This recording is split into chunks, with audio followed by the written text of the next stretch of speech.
হিত্তিনের যুদ্ধ 1187 খ্রিস্টাব্দে হিত্তিনের যুদ্ধ। শায়েখ আব্দুর রাজ্জাক বিন ইউসুফের মুখে দাজ্জালের লম্বা হাদিসে শুনেছেন। দাজ্জাল তামিম আদ-দারিকে জিজ্ঞেস করে, আখবিরুনি আন বুহায়রা তাবারিয়া, তোমরা আমাকে বুহায়রা তাবারিয়া সম্পর্কে বলো, বুহায়রা তাবারিয়াতে কি পানি আছে? ইসরায়েলের সীমানার মধ্যে, এখনকার ইসরায়েলের সীমানার মধ্যে একটা বড় লেক আছে, ওটাই হচ্ছে বুহায়রা তাবারিয়া, ওখানে এখনো পানি আছে। দাজ্জাল বলল, ওখানে একদিন পানি থাকবে না। এই বুহায়রা তাবারিয়ার পাশেই দ্বিতীয়বার মসজিদে আকসা বিজয়ের যুদ্ধ হয়েছিল, হিত্তিনের যুদ্ধ। সুলতান সালাহুদ্দিন আইয়ুবী এই যুদ্ধ করেছিলেন। এই যুদ্ধে মুসলমানদের যে প্লাস পয়েন্ট ছিল, আজকেও মুসলমানদের ওই প্লাস পয়েন্ট আছে যুদ্ধে, আজকেও আছে। কি প্লাস পয়েন্ট ছিল? সালাহুদ্দিন আইয়ুবীরা হচ্ছে আরব, মরুভূমিতে জন্ম নেওয়া। আজকের সৌদি, আজকের কুয়েত, কাতার, বাহরাইন, আজ থেকে 50 বছর আগে তারা ছিল মরুর বিদয়ীন। এখন হয়তো এসির কারণে, এসির মধ্যে সুযোগ সুবিধা লাভ করার কারণে সেই মরুভূমির স্বাদটা হয়তো তারা ভুলে যেতে পারে, কিন্তু সালাহুদ্দিন আইয়ুবীর যুগে তার এসি ছিল না। তো সালাহুদ্দিন আইয়ুবীরা হচ্ছে খাঁটি আরব, তাদের জন্ম মরুভূমিতে, তাদের মৃত্যু মরুভূমিতে। আর জেরুজালেম দখল করে রেখেছে কারা? ইউরোপিয়ান। কি মরুভূমি আছে? ইউরোপ হচ্ছে শীত, ঠান্ডা। এখন ইংল্যান্ডে যান, বড় বড় জ্যাকেট ছাড়া ঘুরতে পারবেন না। স্কটল্যান্ডে হাত মোজা পা মোজা ছাড়া বের হতে পারবেন না। গোটা ইউরোপ, আমেরিকা, কানাডা এগুলো হচ্ছে শীত প্রধান অঞ্চল। আর আরব, জেরুজালেম যেখানে আছে, এটা হচ্ছে গরম মরুভূমি, গরম প্রধান অঞ্চল। তাহলে ইউরোপের শীত প্রধান দেশে বসবাসকারীরা দখল করে রেখেছে জেরুজালেম, যেটা আছে গরম এলাকায়, মরুভূমি এলাকায়। আর সালাহুদ্দিন আইয়ুবী সহ মুসলমান আরবদের জন্মই মরুভূমিতে, বড়ই হয়েছে গরম অঞ্চলে। এই ছোট্ট জিনিসটাই সালাহুদ্দিন আইয়ুবী রাহিমাহুল্লাহ কাজে লাগিয়েছেন যুদ্ধের কৌশল হিসেবে, যে এদেরকে গরম দিয়ে ধ্বংস করে দেব। বড় বড় শক্তিশালী লৌহ বর্ম গায়ে দিয়ে আছে, এমন গরম পরিবেশ সৃষ্টি করতে হবে যাতে গরমের ঠেলাতে লোহার বর্ম খুলে ফেলে দেয়, গায়ে না রাখতে পারে। আসছে তো ইউরোপ থেকে। ইউরোপিয়ানরা যারা সাদা চামড়া, শীত অঞ্চল, তারা গরম সহ্য করতে পারে না, তাদের চামড়ায় ফুসকুড়ি পড়ে যায়, অল্প মাত্রার গরম হলেই চামড়ায় ফুসকুড়ি পড়ে যায়। আজকেও যারা ওখানে আসছে তারা শীত প্রধান অঞ্চল থেকে আসছে। এখানে একটা মজার জিনিস বলে রাখি, মুসলমানেরা ওই অঞ্চলগুলোই বিজয় করতে পেরেছে যেগুলো গরম, আর ওই অঞ্চলগুলো বিজয় করতে পারেনি যেগুলো শীত। তুরস্ক এতদিন বিজয় হতো না এই জন্য যে তুরস্ক শীত। আপনি বলবেন স্পেন তো ইউরোপ বিজয় হয়েছে। স্পেনের যে অঞ্চলগুলো মুসলমানেরা বিজয় হয়েছে এগুলো সবই গরম অঞ্চল। আমি নিজে যেহেতু গেছি, কর্ডোভা, গ্রানাডা, আলহামরা সব ঘুরে এসেছি, এগুলো গরম অঞ্চল, একদম অ্যারাবিয়ান স্টাইলের গরম অঞ্চল। যেখানে থেকে শীত শুরু, ওখান থেকে আর মুসলমানেরা বিজয় করতে পারেনি। স্পেনের সীমানার সাথে লাগানো ফ্রান্স, স্পেনের সীমানার সাথে লাগানো ইতালি, ফ্রান্স, ইতালি, জার্মান, এগুলো স্পেনের একদম আমাদের সাথে যেমন ইন্ডিয়া লেগে আছে সেভাবে লেগে আছে। তো মুসলমানেরা স্পেন বিজয় করে আর ফ্রান্সে ঢুকতে পারেনি, স্পেন বিজয় করে আর ইতালিতে ঢুকতে পারেনি। তার সবচেয়ে বড় কারণ ছিল শীত। মুসলমানেরা অভ্যস্ত ছিল গরমে, তারা শীতে যুদ্ধ করতে পারতো না। তাহলে জেরুজালেম যারা দখল করে রেখেছে এরা আসছে শীত এলাকা থেকে। সালাহুদ্দিন আইয়ুবী যুদ্ধের ট্রিক্সে খাটালেন যে আমি তাদেরকে পানির যে সরবরাহগুলো আছে এগুলো থেকে একদম আশেপাশের 15-20 কিলোমিটার খালি মরুভূমি থাকবে, এরকম মরুভূমিতে নিয়ে যাব।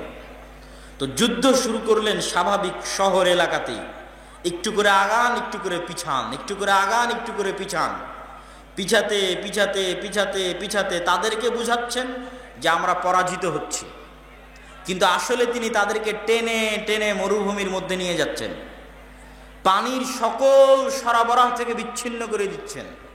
কিন্তু তারা মনে করছে আমরা মুসলমানদের পরাজিত করছি। টানতে টানতে যখন একদম গহীন মরুভূমির মধ্যে নিয়ে চলে আসলেন, যেখান থেকে আশেপাশের 250 কিলোমিটারে না কোনো গাছ আছে, আশেপাশের 250 কিলোমিটারে না কোনো কুয়া আছে, আশেপাশের 250 কিলোমিটারে না পানির ব্যবস্থা আছে। আর সালাহুদ্দিন আইয়ুবী আগে থেকে ওখানে তার সেনাবাহিনী রেডি করে রেখেছিলেন শুধু আগুন জ্বালানোর জন্য। গোটা মরুভূমির চারিদিকে গাছপালা একত্রিত করে ভয়ঙ্করভাবে আগুন জ্বালানোর জন্য।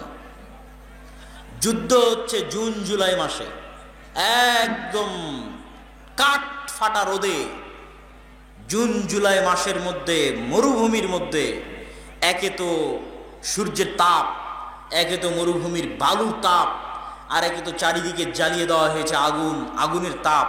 এই ত্রিতাপে ইউরোপিয়ান থেকে আসা বিশাল বিশাল নাইট যোদ্ধারা তাদের গায়ে থাকা লোহার বর্মগুলো গরমের ঠালায় খুলে ফেলতে থাকলো।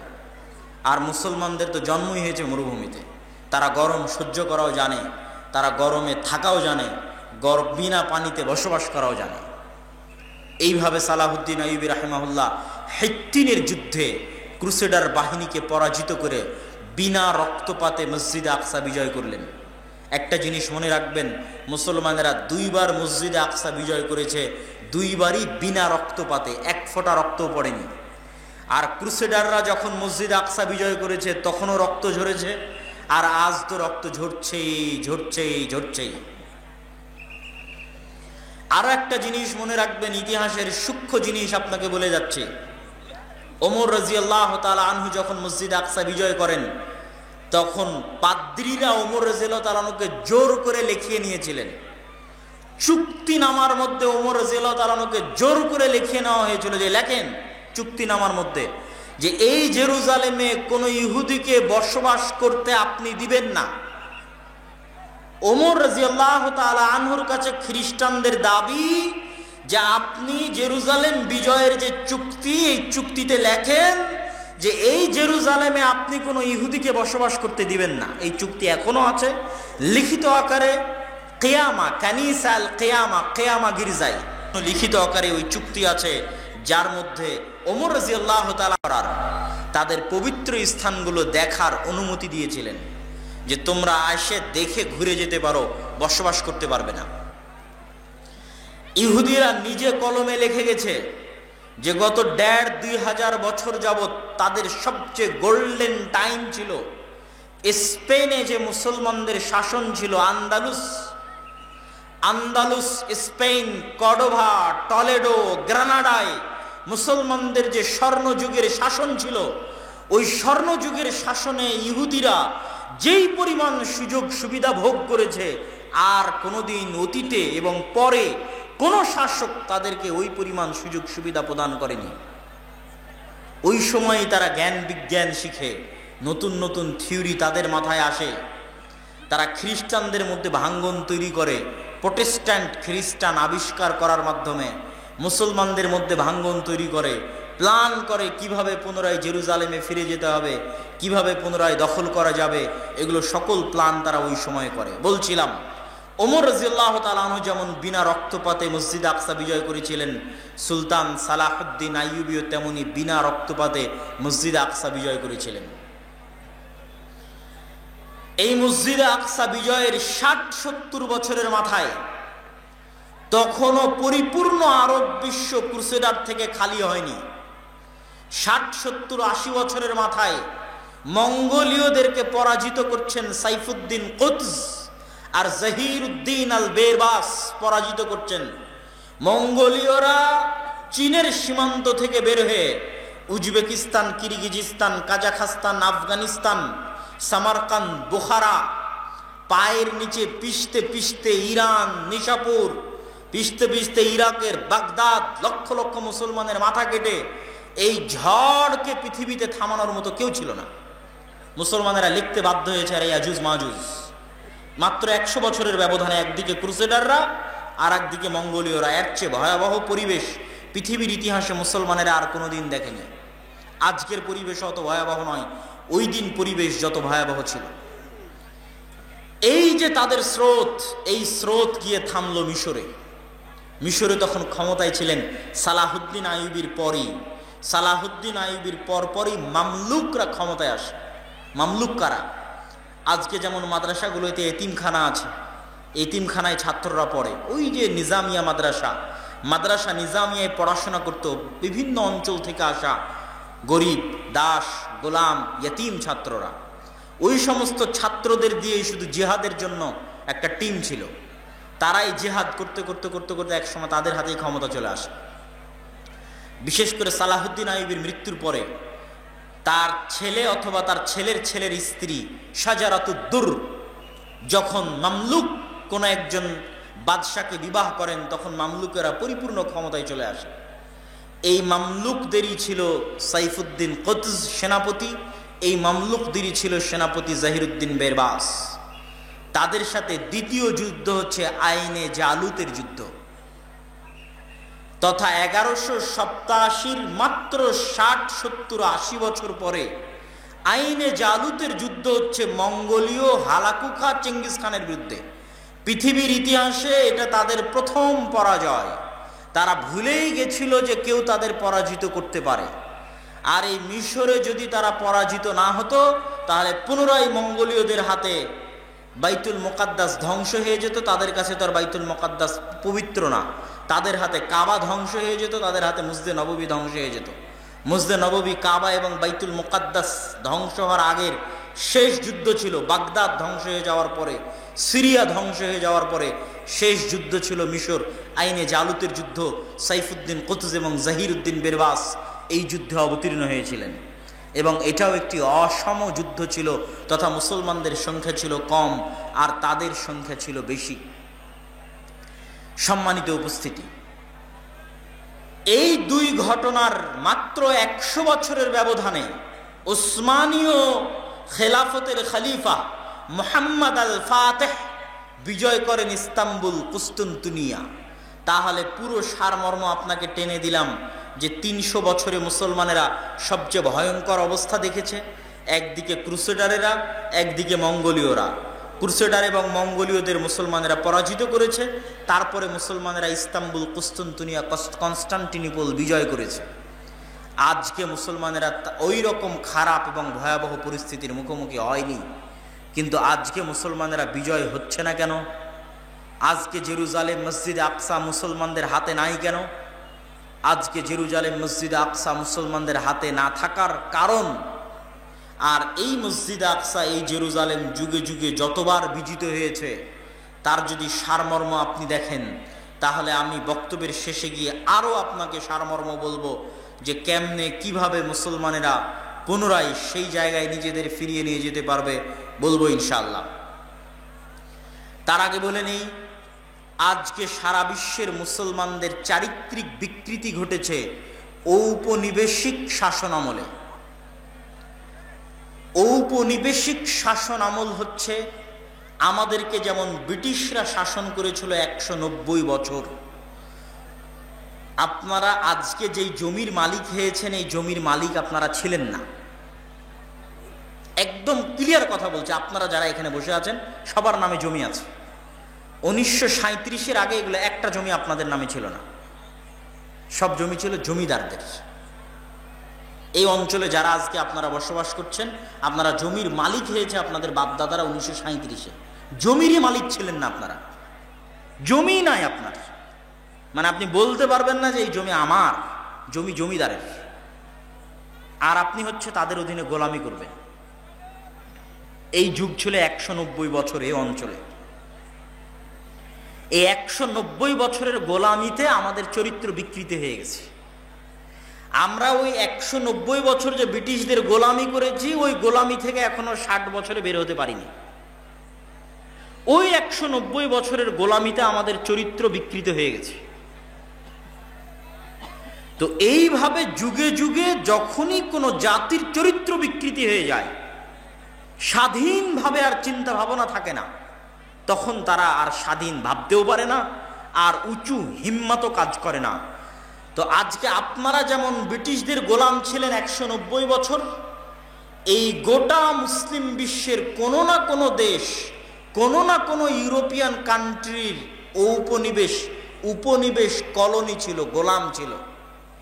আফ্রিকার সবগুলো দেশ, ফ্রান্স, ইতালি আর স্পেনের কলোনি, ফ্রান্স, ইতালি আর স্পেনের উপনিবেশ। এই জন্য আফ্রিকান যে মুসলিম দেশগুলো আছে ওরা স্প্যানিশ ভাষায় কথা বলে, ফরাসি ভাষায় কথা বলে।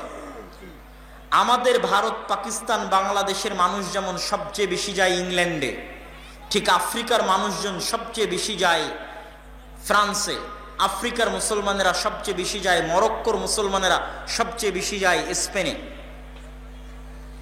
ইংল্যান্ডের যা আইন ভারত, পাকিস্তান, বাংলাদেশের তাই আইন। ইংল্যান্ডের রাস্তায় গাড়ি যেই দিক দিয়ে যায়, বাংলাদেশ, ভারত, পাকিস্তানের রাস্তায় গাড়ি ওই দিক দিয়ে যায়। ইংল্যান্ডের গাড়ির যেই সাইডে সিটিং হুইল ধরার জায়গা আছে, বাংলাদেশ, ভারত, পাকিস্তানের গাড়ির ওই সাইডেই জায়গা আছে। ইংল্যান্ডের ভাষা ইংরেজি, ভারত, পাকিস্তান, বাংলাদেশের সেকেন্ড ল্যাঙ্গুয়েজ ইংরেজি। আবার ফ্রান্স, জার্মানি, ইতালি, স্পেন এরা যে দেশগুলো শাসন করেছে, এদের দেশের রাস্তা যেই সাইড দিয়ে গাড়ি যাবে, ফ্রান্সের ওই কলোনিতে যায় দেখবেন ওই সাইড দিয়ে গাড়ি যায়। এদের দেশের গাড়ির যেই সাইডে সিট আছে বসার, ওদের দেশে যায় দেখবেন ওই সাইডে বসার সিট আছে। এদের দেশে যেটা ভাষা, ওরা যে দেশ শাসন করতে ওই দেশে যায় দেখবেন ওইটাই সেকেন্ড ল্যাঙ্গুয়েজ। এইভাবে 190 বছরের গোলামিতে, এটা এমনি বাহ্যিক উদাহরণ দেখালাম, আমি তো আর বাস্তব ভিতরের উদাহরণ আপনাকে দিতে পারছি না। মনস্তাত্ত্বিক গোলামির উদাহরণ আপনাকে কেমনে দিব? আপনাকে কেমনে আমি ব্রিটিশদের গোলামির আগের যে মুসলমানেরা ছিল তাদেরকে জীবিত করে কেমনে দেখাবো যে এই দেখো বাংলাদেশের মুসলমানেরা এরকম ছিল, আজ তোমরা এরকম। তথা ব্রিটিশদের 190 বছর গোলামির আগে এখানে এই পাতাড়িতে যে মুসলমানেরা থাকতো, তাদের মন মানসিকতা, মাইন্ড আর আজকে যারা আছে পার্থক্য আছে। ওই ব্রিটিশদের গোলামির আগে যারা ছিল তারা ছিল স্বাধীন চেতা, উঁচু হিম্মা, হেম্মা আলিয়া। আর আমরা হচ্ছে গোলাম। কেন? 190 বছর আমরা গোলামি করেছি, রক্তের মধ্যে গোলামি মিশে গেছে। এরকম সারা পৃথিবীর মুসলমানদের রক্তের মধ্যে গোলামি মিশে গেছে এই উপনিবেশ ও উপনিবেশিক শাসন আমলের কারণে। আজকে আমরা ফিলিস্তিন, জেরুজালেম হারিয়েছি এই কারণেই, শুধু এই কারণে। ব্রিটিশরা যখন ভারত ছেড়ে গেল, তুমি 1757 সালে যখন ভারতে ঢুকেছিলে তখন ভারতের মালিক ছিলাম আমরা। তো আজ তুমি ভারত ছেড়ে যাবে তো আমাদের হাতে দিয়ে যাবে, সোজা সিম্পল হিসাব। তুমি 190 বছর আগে যখন ভারতে ঢুকেছো তখন ভারতের শাসক আমরা, তাহলে 190 বছর 1947-এ যখন তুমি ভারত ছাড়ছো আমাদের হাতে দিতে হবে না। তারা দেয়নি, তারা এটাকে ভেঙে 3টে দেশ তৈরি করেছে, 2 কোনায় 2 মুসলমান দেশ রেখেছে। ডিভাইড অ্যান্ড রুল, যাতে ভাগ করো এবং শাসন করো এই বুদ্ধি কাজ করা যায়। ওই কোনাতে কাশ্মীরকে অবন্টিত রেখে দিয়েছে, না পাকিস্তানের মধ্যে না হিন্দুস্তানের মধ্যে। এই একই কাজ, সেম একই কাজ। না লেবানন নামে দুনিয়াতে কোনো দেশ ছিল, না ইসরায়েল নামে দুনিয়াতে কোনো দেশ ছিল, না ফিলিস্তিন নামে দুনিয়াতে কোনো দেশ ছিল, না আরো যে দেশগুলো, তো জর্ডান নামে পৃথিবীতে কোনো দেশ ছিল, না আরব আমিরাত নামে পৃথিবীতে কোনো দেশ ছিল, না কাতার নামে পৃথিবীতে কোনো দেশ ছিল, না কুয়েত নামে পৃথিবীতে কোনো দেশ ছিল। সবই ছিল উসমানীয় খেলাফা, সবই উসমানীয় খেলাফা। সবগুলোকে এরা ভেঙেছে, বসে থেকে থেকে ম্যাপ তৈরি করেছে, বসে থেকে থেকে ম্যাপ তৈরি করে ভেঙ্গে ভেঙ্গে ওর মধ্যে থেকে বের করেছে জেরুজালেমের জায়গা, ইসরায়েলের জায়গা। উসমানীয় খেলাফতের দ্বিতীয় আব্দুল হামিদের ঘটনা পড়ে দেখবেন যে তার কাছে ইহুদিরা কত চেষ্টা করেছে যে আমরা জেরুজালেমে জমি কিনতে চাই, আমাদেরকে জমি কেনার অনুমতি দেওয়া। তিনি দেননি। বিস্তারিত ইতিহাস পড়ে দেখবেন। সেই জায়গায় সারা বিশ্বের সব খ্রিস্টান ইহুদিরা একত্রিত হয়ে, অথচ এই খ্রিস্টানেরাই 1400 বছর আগে ওমর রাদিয়াল্লাহু তাআলা আমাকে লেখালো চুক্তিতে যে আপনি লেখেন যে জেরুজালেমে আপনি কোনো ইহুদিকে বসবাস করতে দিবেন না। খ্রিস্টানেরা লেখালো। আজ 1400 বছর পরে ওই খ্রিস্টানেরাই তোমার এত ভালোবাসা, এত দরদ, তোমার ইউরোপ আমেরিকার মধ্যে জায়গা বের করে দাও, থাকার জন্য দাও না কেন? মুসলমানদের মধ্যে থেকে জায়গা বের করতে হবে। কিভাবে বের করেছে? এইভাবে, যেভাবে ভারতকে ভেঙে 3 টুকরা করেছে, ওই একইভাবে শাম এবং সিরিয়াকে ভেঙে 4-5 টুকরা করে ওর মধ্যে থেকে বের করেছে জায়গা। তাহলে আজ আমরা সারা পৃথিবীতে মুসলমানেরা যে বিস্ফোড়াগুলো বহন করছি, এই বিস্ফোড়াগুলো হচ্ছে ঔপনিবেশিক শাসন আমলের রেখে যাওয়া বিস্ফোড়া। কলোনিয়াল যে সিস্টেম ছিল ওই সিস্টেমের পরে রেখে যাওয়া বিস্ফোড়া। এখান থেকে উদ্ধার তারাই করতে পারবে যারা স্বাধীন চেতা, যারা গোলামি না করে জন্ম নিয়েছে, যারা গোলামি করা কোনোদিন শিখেনি। আল্লাহ কোথাও না কোথাও তাদেরকে মানুষ করতেছে, আল্লাহ কোথাও না কোথাও তাদেরকে লালন পালন করতেছে। আল্লাহর নিজাম তো আছেই, তাদবীরুল্লাহ সুন্নাতুল্লাহ ফি তাদবীরিল আরজ, আল্লাহর নিজাম আছে। আল্লাহ ফেরাউনের জন্য মুসা তৈরি করবেনি। আল্লাহ সুবহানাহু ওয়া তাআলা মুসা আলাইহিস সালাতু ওয়াস সালামকে ফেরাউনের ঘরে তৈরি করেছেন। কেন মুসা আলাইহিস সালাতু ওয়াস সালাম যদি বানু ইসরাঈলদের সাথে পালিয়ে পালিয়ে বেড়াতো তাহলে ওনার মানসিকতা ছোট হয়ে যেত। উনি বুঝতো না যে স্বাধীনতার স্বাদ কি, স্বাধীন মানুষের স্বাদ কি, স্বাধীন মানুষ কেমনে চিন্তা করে এটা উনি বুঝতে পারতো না। কেন ওনার পুরো কওম তো গোলাম কওম, 300 বছর থেকে ওনার কওম ফেরাউনের গোলামি করতেছে। ওনার বানু ইসরাঈলদের শিশু সন্তানকে ইউযাব্বিহুনা আবনাকুম ওয়া ইস্তাহয়ুনা নিসাকুম, চোখের সামনে ফেরাউনের পুলিশ বাহিনী ধরে ধরে জবাই করতেছে। তো মুসা আলাইহিস সালাম তো বুঝবে না। উনি যদি বানু ইসরাঈলের সাথে বড় হতেন উনি বুঝতেন এটাই মনে হয় আমার জীবন, এই গোলামি আমার ভাগ্য, এই দাসত্বই আমার জিন্দেগি। কিন্তু উনি যখন ফেরাউনের বাড়িতে মানুষ হয়েছে, পূর্ণ সুযোগ সুবিধা পেয়ে যাবতীয় অধিকার ভোগ করে, তখন উনি বুঝেছে কিরে একটা স্বাধীন মানুষের স্বাদ কি, একটা স্বাধীন মানুষের চিন্তা চেতনা কি। তখনই না ওনার সামনে বানু ইসরাঈলকে কিবতীরা যখন ধরে মারলো, বানু ইসরাঈলকে ফেরাউনের বংশের একজন ধরে একজন বানু ইসরাঈলকে মারলো, তো মুসা আলাইহিস সালাম রাগে এক থাপ্পড়ে ফেরাউনের ওই প্রশাসনিক কর্মকর্তাকে ওখানেই হত্যা করে ফেলেছেন। তো উনি যে একটা থাপ্পড় দিলেন, এই হিম্মতটা আসলো কোথায় থেকে? উনি যদি বানু ইসরাঈলের সাথে বড় হতেন উনিও গোলাম হয়েই বড় হতেন, কিন্তু উনি ফেরাউনের বাড়িতে বড় হয়েছেন। উনি দেখেছেন যে ওনার বানু ইসরাঈলের সাথে কি রকমের ব্যবহার করা হয়। আল্লাহ ওভাবে কোথাও না কোথাও মানুষ করতেছে, স্বাধীন চেতা মুসলমানকে মানুষ করতেছে। আল্লাহ করবে, এটা আল্লাহর সিস্টেম। আমার এবং আমাদের দেশের আমরা যেইভাবে গোলাম হিসেবে বড় হচ্ছি, আমাদের রক্ত মজ্জায় অস্থি মজ্জায় যেভাবে গোলামি ঢুকে গেছে, এই গোলামি থেকে আমরা না নিজেরা কোনোদিন স্বাধীনতার স্বাদ পাবো, না আমরা আমাদের মুসলিম ভাইদেরকে কোনোদিন স্বাধীনতার স্বাদ দিতে পারবো। কিন্তু আল্লাহর নিজাম আল্লাহ করবেন। আল্লাহ সুবহানাহু ওয়া তাআলা ওই রকম স্বাধীন চেতা হিম্মা আলিয়া মুসলমানদের হাত দিয়েই, যারা শুধুমাত্র আল্লাহর সন্তুষ্টির জন্য, জাতীয়তাবাদের কারণে নয়। আরব ইসরাইল 3-3টে যুদ্ধে আরবেরা পারেনি কেন? এরা হচ্ছে দিনের বেলা যুদ্ধ করে, রাতের বেলা ড্যান্স পার্টি করে, মুখে নাই দাড়ি, চাছা মুখ, তথা যুদ্ধ করতেছে আরব জাতীয়তাবাদের কারণে। আপনি 1971 যুদ্ধ করেছেন কেন? বাংলাদেশ জাতীয়তাবাদ, বাঙালি জাতীয়তাবাদের কারণে, ধর্মের কারণে নয়। তো আজকে আপনাকে যারা মারতেছে তারা কি জন্য মারতেছে ভাই? এই পয়েন্টটা আপনাকে বুঝতে হবে। আপনি যদি মনে করেন এটা দুটো দেশের মধ্যে যুদ্ধ, তাহলে ভুল। কখনোই এটা দুটো দেশের মধ্যে যুদ্ধ নয়। আজকে যারা আপনাকে জেরুজালেম এবং ফিলিস্তিনে হত্যা করতেছে তারা এটাকে দ্বীন মনে করে, তারা এটাকে ইবাদত মনে করে, তারা এটাকে ধর্ম মনে করে হত্যা করতেছে। আর আপনি তাদের সাথে ডিল করবেন সেকুলারিজম দিয়ে, আপনি তাদের সাথে ডিল করবেন ন্যাশনালিজম দিয়ে, জাতীয়তাবাদ দিয়ে, ধর্মনিরপেক্ষতাবাদ দিয়ে। অসম্ভব। আপনার ভাগ্যে কোনোদিন বিজয় আসবে না। আপনি নিশ্চিত থাকেন, 100% নিশ্চিত থাকেন, প্রত্যেকটা মুসলমানের সন্তানকে হত্যা করা হচ্ছে গাজায় শুধুমাত্র ধর্মীয় কারণে, শুধুমাত্র ধর্মীয় কারণে। ধর্মীয় কারণটা কি? ধর্মীয় কারণটা হচ্ছে বানু ইসরাঈল। বানু ইসরাঈল মানে কি? ইসরাঈল হচ্ছে ইয়াকুব আলাইহিস সালাতু ওয়াস সালাম। ইয়াকুব আলাইহিস সালাতু ওয়াস সালাম কে? ইসহাক আলাইহিস সালাতু ওয়াস সালামের ছেলে। ইসহাক কে? ইব্রাহিম আলাইহিস সালাতু ওয়াস সালামের ছেলে। ইব্রাহিমকে তারা বলে আব্রাহাম, ইসহাককে তারা বলে আইজ্যাক, ইয়াকুবকে তারা বলে জ্যাকব, ইয়াকুবের ছেলে হচ্ছে ইউসুফ, ইউসুফকে তারা বলে Joseph. Saint Joseph school and college, Saint Joseph মানে Hazrat Yusuf school and college.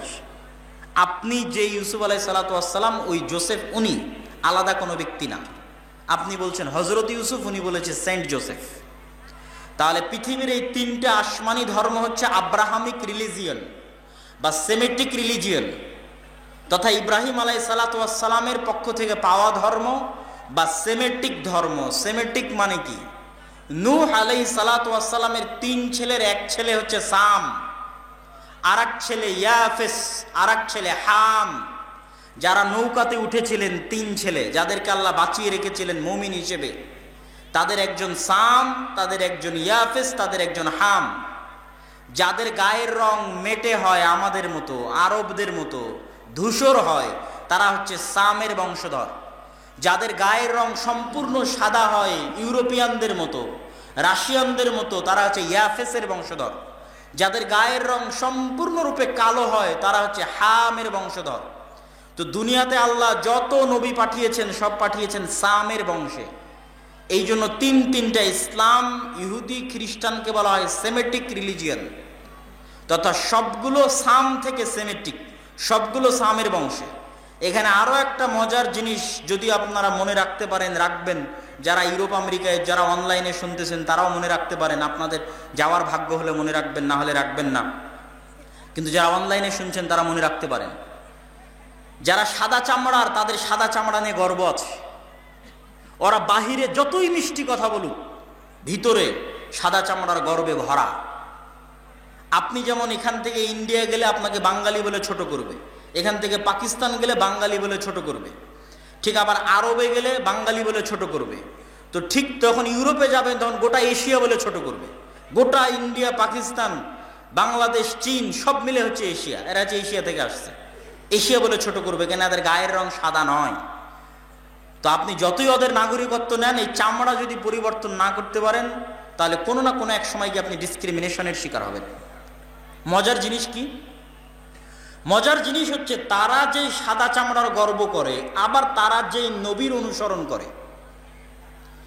খ্রিস্টানেরা যদি, ইউরোপ আমেরিকার খ্রিস্টানেরা যদি সাদা চামড়ার গর্ব করে, নবীর অনুসরণ করে কোন নবী? ঈসা আলাইহিস সালাম। ঈসা আলাইহিস সালাম সাদা চামড়ার ছিলেন না। আমার নবী যেই চামড়ার, ঈসা আলাইহিস সালাম ওই চামড়ার। কথা কি আমার বুঝতে পারছেন?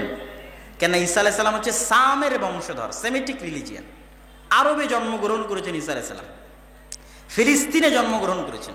ঈসা আলাইহিস সালাম ও ইব্রাহিমের সন্তান, মুহাম্মদ সাল্লাল্লাহু আলাইহি ওয়াসাল্লাম ইব্রাহিমের সন্তান। তাহলে ওরা যে সাদা চামড়ার গর্ব করে, সাদা চামড়ায় আল্লাহ কোনো নবী পাঠায়নি। সব নবী আল্লাহ সুবহানাহু ওয়া তাআলা পাঠিয়েছেন নূহের সন্তান, সামের বংশ। তো আমি আপনাদেরকে যে পয়েন্টটা বলতে চাচ্ছিলাম, যে কেন তারা ধর্মীয় কারণে গাজ্জার মুসলমানদের হত্যা করতেছে। রিলিজিয়াস কারণে, শুধু ধর্মীয় কারণে মুসলমানদের হত্যা করতেছে। কি সেই কারণ? তো ইব্রাহিমের ছেলে ইসহাক বা আইজাক, ইসহাকের ছেলে ইয়াকুব বা জ্যাকব, ইয়াকুবের ছেলে ইউসুফ বা জোসেফ আলাইহিমুস সালাতু ওয়াস সালাম। তারপরে একের পর এক ইউসুফ আলাইহিস সালাতু ওয়াস সালাম, উনি মিশর, ফিলিস্তিন থেকে বিক্রি হয়ে চলে গেলেন মিশরে, মিশরে মন্ত্রী হলেন। তারপরে উনি দুনিয়া থেকে বিদায় নিলেন। ওনার বাপ, ওনার ভাইয়েরা সব মিশরে ওনার কাছে ছিল। তার 300 বছর পর বা 100-150 বছর পর ওনার বংশধরেরা ফেরাউনের কাছে গোলাম হয়ে গেল। তারপরে ওনার বংশী জন্ম নিল মুসা। মুসা আলাইহিস সালাম সবাইকে নিয়ে চলে আসলেন নদীর এপারে, পুনরায় ফিলিস্তিনে। ফেরাউন নদীতে ডুবে মারা গেল। পুনরায় ফিলিস্তিনে ঢুকবেন, সিনাই মরুভূমিতে ঘুরপাক খাচ্ছেন। তারপরে আস্তে আস্তে আসলো সেই বংশে দাউদ, আস্তে আস্তে আসলো সেই বংশে সুলাইমান, তারপরে আস্তে আস্তে সেই বংশে আসলো ঈসা, তারপরে আস্তে আস্তে সেই বংশে আসলো ইয়াহইয়া, সেই বংশে আসলো জাকারিয়া। তাহলে ইব্রাহিম থেকে শুরু করে এই পর্যন্ত সব নবী আসলো ইসহাকের বংশে, ইয়াকুবের বংশে। আর ইব্রাহিম ওই যুগেই তার আরেক ছেলেকে ফিলিস্তিন থেকে 1500 কিলোমিটার দূরে পায়ে হেঁটে আরেক স্ত্রী, আরেক ছেলেকে রেখে আসলেন মক্কায়। এটাই হচ্ছে আল্লাহর অলৌকিকত্ব, আল্লাহ সুবহানাহু ওয়া তাআলার নিজাম, পৃথিবী পরিচালনায় আল্লাহর নিজাম। আল্লাহ এইভাবেই পৃথিবীর সিস্টেমটা সাজাবেন। তো ইব্রাহিম আলাইহিস সালাতু ওয়াস সালাম ওই যুগে তার আরেক স্ত্রী, আরেক ছেলেকে রেখে আসলেন কোথায়? কাবার পাশে। তাওরাত, জাবুর, ইনজিল সব বইয়ের মধ্যে আছে ইব্রাহিমের আর এক ছেলে ইসমাইল, নাম সহ উল্লেখ করা আছে। তারাও বিশ্বাস করে আবুল আরব, আরবদের পিতা হচ্ছে ইসমাইল। সমস্যা কি? সমস্যা হচ্ছে তারাও অপেক্ষায় ছিল শেষ নবী আসবে তাদের উদ্ধারের জন্য। ইহুদিরা দুইবার অপেক্ষায় ছিল যে তাদের উদ্ধারের জন্য কেউ আসবে। এক, ঈসা আলাইহিস সালামের আগমনের পূর্বে তারা অপেক্ষায় ছিল ঈসা মাসিহ কেন বলা হয়, আবার মাসিহুদ দাজ্জাল কেন বলা হয়। ঈসার সাথেও মাসিহ, দাজ্জালের সাথেও মাসিহ। মাসিহ মানে কি? উদ্ধারকারী। তো ঈসা মাসিহ মানে ঈসা উদ্ধারকারী, মাসিহুদ দাজ্জাল মানে দাজ্জাল উদ্ধারকারী। তো ঈসা আলাইহিস সালাতু ওয়াস সালাম উদ্ধারকারী হিসেবে এসেছিলেন ইহুদিদেরকে উদ্ধার করার জন্য। তারা ঈসা আলাইহিস সালাতু ওয়াস সালামকে অপবাদ দিয়ে হত্যা করলো তাদের বিশ্বাস অনুযায়ী। আর কোরআনের বিশ্বাস অনুযায়ী, আমাদের বিশ্বাস আল্লাহ উঠিয়ে নিলেন, হত্যা করতে পারেনি। কিন্তু এই হত্যার আযাবে তারা জেরুজালেম থেকে বিতাড়িত হয়ে গেল। ওই বিতাড়িত হওয়ার সময় ইহুদিরা সব একটা প্রায় 3টে ইহুদি গোত্র এসে জমা হলো মদিনাতে। বানু কুরাইজা, বানু কায়নুকা, বানু নাজির। ইহুদিরা তো মক্কায় আসার কোনো অপশন নাই। ইহুদিরা তো বানু ইসরাইল। বানু ইসরাইল হয় ফিলিস্তিন অথবা মিশর। মিশরে ছিলেন ইউসুফ আলাইহিস সালাম, আর ফিলিস্তিনে তাদের বাপদাদা যারা ছিল সেখানে। তারা মদিনায় কেন? তারা মদিনায় আসছিল অপেক্ষা করতে মুহাম্মদ সাল্লাল্লাহু আলাইহি ওয়াসাল্লামের। তারা জানতো মুহাম্মদ সাল্লাল্লাহু আলাইহি ওয়াসাল্লাম আসবে, ওখানে প্রেরিত হবে। কিন্তু তারা ভাবছিল যে তাদের মধ্যে প্রেরিত হবেন, তথা বানু ইসরাইলে প্রেরিত হবেন, ইসহাকের বংশে প্রেরিত হবেন, ইয়াকুবের বংশে প্রেরিত হবেন। কিন্তু আল্লাহ পাঠিয়ে দিলেন ইসমাইলের বংশে। কিন্তু মুহাম্মদ সাল্লাল্লাহু আলাইহি ওয়াসাল্লামের পাওয়ারের জায়গা কি, ক্ষমতার জায়গা কি, যে মুহাম্মদ সাল্লাল্লাহু আলাইহি ওয়াসাল্লামও ইব্রাহিমের বংশধর। এখানেই হচ্ছে বিপদ, যে তাহলে শেষ নবী মুহাম্মদ সাল্লাল্লাহু আলাইহি ওয়াসাল্লাম ইব্রাহিমের বংশধর, আর যত নবী আগে এসেছিলেন বানু ইসরাইলে সবাই ইব্রাহিমের বংশধর। তাহলে কোন দিক থেকে মুহাম্মদ সাল্লাল্লাহু আলাইহি ওয়াসাল্লাম তাদের চেয়ে কমে নন। তাহলে এবার আল্লাহর যত ফজিলত, যত দয়া, যত রহমত তাদের তাওরাতে লেখা আছে, ইনজিলে লেখা আছে, সব পাবে মুহাম্মদ সাল্লাল্লাহু আলাইহি ওয়াসাল্লাম আর তার উম্মতেরা, যারা মুহাম্মদ সাল্লাল্লাহু আলাইহি ওয়াসাল্লাম অনুসরণ করবে তারা। এই জায়গায় তাদের সুপারিয়রিটি ধাক্কা খেল। সুপারিয়রিটি। হিন্দুদের মধ্যে যেমন 4টা ভাগ আছে, তার মধ্যে সবচেয়ে উপরে আছে ব্রাহ্মণ। ব্রাহ্মণেরা হচ্ছে সুপারিয়রিটি, যে আমরা খোদার মাথা থেকে তৈরি হয়েছি, আমরাই পৃথিবীর শাসক আর বাকি সব গোলাম। তো ওদের মধ্যে দীর্ঘদিনে একটা সুপারিয়রিটি চলে এসেছিল। আমাদের জন্য জান্নাত থেকে মান্না সালওয়া এসেছে, আমাদের জন্য মরুভূমিতে আল্লাহ পাথর ফেটে ঝর্ণা তৈরি করেছে, আমাদের জন্য আল্লাহ ফেরাউনকে ডুবিয়ে হত্যা করেছে, আমরা দাউদ আর সুলাইমানকে সাথে করে নিয়ে পৃথিবীর সবচেয়ে শ্রেষ্ঠ রাজত্ব কায়েম করেছিলাম। সুপারিয়রিটি। সুতরাং শেষ নবী আসলে আমার মধ্যেই আসতে হবে, আমাদের বংশে আসতে হবে। যখনই শেষ নবী আসলেন ইসমাইল আলাইহিস সালাতু ওয়াস সালামের বংশে, তখন বানু ইসরাইলের সুপারিয়রিটি ধাক্কা খেল, আঘাতপ্রাপ্ত হল। আর এই সুপারিয়রিটি থেকে তাদের হিংসা তৈরি হলো। সেই হিংসা থেকে তারা মুহাম্মদ সাল্লাল্লাহু আলাইহি ওয়াসাল্লামকে হত্যা করতে চাইল। আর মুহাম্মদ সাল্লাল্লাহু আলাইহি ওয়াসাল্লামের সাথে বেঈমানি করতে থাকলো মদিনায়, মদিনা সনদের চুক্তিতে স্বাক্ষর করার পরে। ওই হিংসার জায়গা থেকে আজ অবধি, ওই হিংসার জায়গা থেকেই যে না, বানু ইসমাইল, মুহাম্মদ সাল্লাল্লাহু আলাইহি ওয়াসাল্লাম এবং তার অনুসারীদের অস্তিত্ব পৃথিবীতে রাখা যাবে না। আর ইহুদিদের সুপারিয়রিটি এমন ভাবে কাজ করে যে আপনি জন্মগত ইহুদি ছাড়া ইহুদি ধর্মই গ্রহণ করতে পারবেন না। আপনি যদি জন্মগত ইহুদি